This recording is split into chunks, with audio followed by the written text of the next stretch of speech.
Irmãos, boa tarde a todos. Um resumo, irmãos, do que foi revelado até aqui no Apocalipse, aquilo que nós estamos estudando.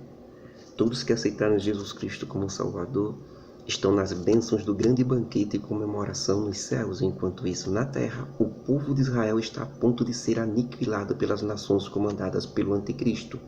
Deus derrama o espírito de súplica sobre todo o povo de Israel, e toda a nação de Israel pede socorro a Deus.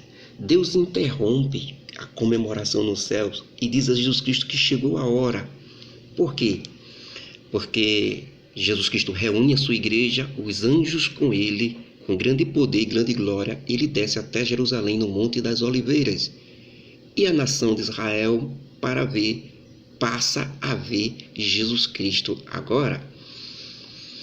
Então eles observam uma coisa: as marcas são aquelas que perguntam a Jesus Cristo: que marcas são essas em tuas mãos? Ele diz que foram os pregos na cruz do Calvário. Toda a nação de Israel chora amargamente porque descobre que ele é aquele Jesus Cristo que há mais de 2018 anos atrás teria sido negado por eles mesmos e crucificado por ordem do Império Romano, mas a pedido deles. O povo de Israel, com esse arrependimento, toda a nação de Israel é salva, porque Jesus Cristo então coloca seus pés sobre o Monte das Oliveiras, que fica da banda de Jerusalém, e todo o monte se abre de alto a baixo em duas partes. E o povo de Israel passa pelo túnel que se abre com aquela abertura que Jesus Cristo provoca no monte, escapando dos exércitos das nações comandadas pelo Anticristo, como está escrito no livro do profeta Zacarias, capítulo 14, versículo 4 e 5, que diz: naquele dia estarão os meus pés sobre o Monte das Oliveiras, que está defronte de Jerusalém, para o oriente, e o Monte das Oliveiras será partido bem no meio para um lado e para o outro, e formará uma brecha muito grande. Metade do monte ficará para o norte e a outra metade para o sul. Então todo Israel fugirá pela brecha aberta no monte, pois esta brecha será um vale que chegará até Azel. E fugireis assim como fugiste no dia do terremoto, nos dias do rei Uzias, rei de Judá. Então virá o meu Deus, Jesus Cristo, e todos os santos contigo. Vemos aí, irmãos, o profeta dizendo que então virá o meu Deus e todos os santos junto com ele. E se meu Deus é Jesus Cristo e os santos com ele é a igreja do Senhor. Logo depois disso, as nações comandadas pelo Anticristo apontarão suas armas e canhões para Jesus Cristo, e Jesus Cristo zombará deles, como está escrito no Salmo 37. O Senhor se rirá dele, zombará dele, porque sabe que o seu fim está chegando. Jesus Cristo, quando fala, cada palavra que sai da sua boca parece mais uma espada saindo de sua boca, destruirá os exércitos ali mesmo. Ou seja, ele diz: morram, e todos começam a apodrecer ainda em pé. Antes dos corpos chegar no chão, já estão mortos. Na mesma hora prenderá o Anticristo, o líder mundial, a besta, o falso profeta, e vivos serão jogados no lago de fogo e enxofre, que é a segunda morte, ou estágio final de condenação. E agora vamos ver, irmãos, o que acontece com Satanás e as nações. E João nos diz assim: e vi descer do céu um anjo que tinha a chave do abismo e uma grande cadeia em sua mão. Ele prendeu o dragão, a antiga serpente, que é o diabo e Satanás, e amarrou por 1000 anos, lançou no abismo e ali o lacrou, pôs selo sobre ele para que não saia dali e não engane as nações enquanto Jesus Cristo reinar sobre todo o planeta.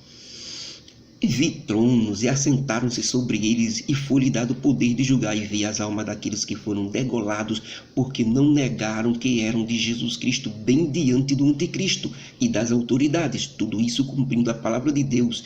E eles não adoraram a besta nem a sua imagem, e muito menos receberam sinal em suas testas, nem em suas mãos. Por isso estavam prontos para reinar na terra com Jesus Cristo por 1000 anos. Mas os outros mortos não reviveram até que terminasse os 1000 anos de reinado de Jesus Cristo. Essa é a primeira ressurreição.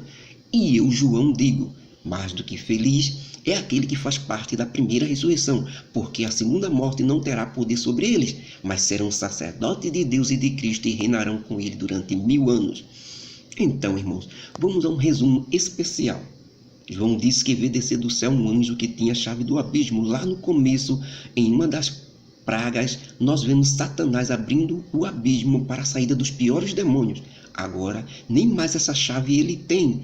E o pior, será preso no mesmo abismo de onde soltou os piores demônios. E esse mesmo anjo tem em suas mãos grande cadeia, ou grande cadeado, ou mesmo uma jaula.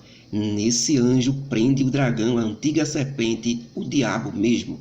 Melhor falando, Satanás, amarra ele e põe um lacre nele dentro da jaula. Na jaula coloca um selo ou cadeado para que ele não possa sair dali de jeito nenhum. Porque enquanto Jesus Cristo estiver reinando no seu milênio sobre todo o planeta, Satanás não pode ficar enganando o povo com suas artimanhas maléficas, como ele faz nos dias de hoje, agora mesmo. E isso durará todo o milênio ou 1000 anos de governo de Jesus Cristo sobre o mundo. Depois de 1000 anos, importa que ele seja solto por um pouco de tempo, mas isso só iremos ver depois que terminar o milênio. Bem, João diz que vê tronos e que assentaram-se sobre eles. Não diz quantos tronos foram, nem quem se sentará sobre ele, mas Jesus Cristo disse a seus 12 apóstolos que eles se sentarão em tronos para julgar as 12 tribos de Israel, ou a nação de Israel, como está escrito no livro que escreveu São Mateus, capítulo 19, versículo 28. Jesus Cristo diz: "E quando eu, Jesus Cristo, voltar e me sentar no trono de minha glória para julgar, vocês 12 também se assentarão em 12 tronos para julgar as tribos de Israel." E o apóstolo Paulo diz assim na sua primeira carta aos Coríntios, capítulo 6, versículos 2 e 3. "Vocês não sabem que nós, a igreja, iremos julgar o mundo? Vocês não sabem mesmo que nós, a igreja, iremos julgar os anjos?" Então, irmãos, vemos os 12 apóstolos julgando a nação de Israel e a igreja julgando as outras nações do planeta e até os anjos caídos. Porque os apóstolos vão julgar Israel e a igreja vai julgar o resto do mundo, se Jesus Cristo é quem é o juiz. Porque são as testemunhas reais dos crimes cometidos pela nação de Israel e pelas nações do mundo. O crime capital, que é não terem aceitado Jesus Cristo como Salvador de suas vidas. Então João agora vê a primeira ressurreição antes do milênio. Todas as almas daqueles que morreram depois do arrebatamento da igreja e morreram com Jesus Cristo são ressuscitados agora. Os irmãos lembram que na hora do arrebatamento foram ressuscitados todos que morreram, salvo desde Adão até aquele momento do arrebatamento, e os que morreram nesse mesmo período também não tinham aceitado Jesus Cristo como Salvador, permaneceram em suas sepulturas mortos. Pois é, agora são ressuscitados todos que morreram com fé em Jesus Cristo durante os 7 anos de tribulação, que acabou de terminar. Mas os que morreram durante os 7 anos de tribulação e não aceitaram Jesus Cristo, ficaram também debaixo da sepultura, igual àqueles que estavam mortos antes do arrebatamento. Todos que estão condenados não ressuscitam não. Até agora, só quem ressuscita são os que morreram com a fé em Jesus Cristo. Quem morreu sem fé e não aceitou Jesus Cristo como Salvador e não obedeceu, até agora não ressuscita. E João diz que é feliz quem foi ressuscitado desta maneira, na primeira ressurreição. Por quê, irmão? É simples, porque nós temos a primeira morte, que é a morte do corpo, e temos a segunda morte, que é a morte da alma. A morte da alma, irmãos, é passar a eternidade sem Deus, ou seja, passar a eternidade em sofrimentos eternos. Então, quem fez parte da primeira ressurreição não passará pela segunda morte, ou seja, já estão salvos eternamente, serão sacerdotes de Deus e de Cristo e reinarão junto com eles durante 1000 anos. Já os que continuaram nas suas sepulturas, não participaram da primeira ressurreição, estão condenados eternamente, sem Deus, sem paz e sem salvação. esses que vão participar da segunda ressurreição, que é a chamada ressurreição da condenação, vão ser ressuscitados só para confirmar suas condenações. E essa segunda ressurreição acontecerá depois do milênio. Então, por isso que João diz que feliz é quem participa dessa primeira ressurreição, porque a segunda morte, que é a da alma, não terá poder sobre ele. E já os que fizeram parte da segunda ressurreição estarão todos condenados eternamente.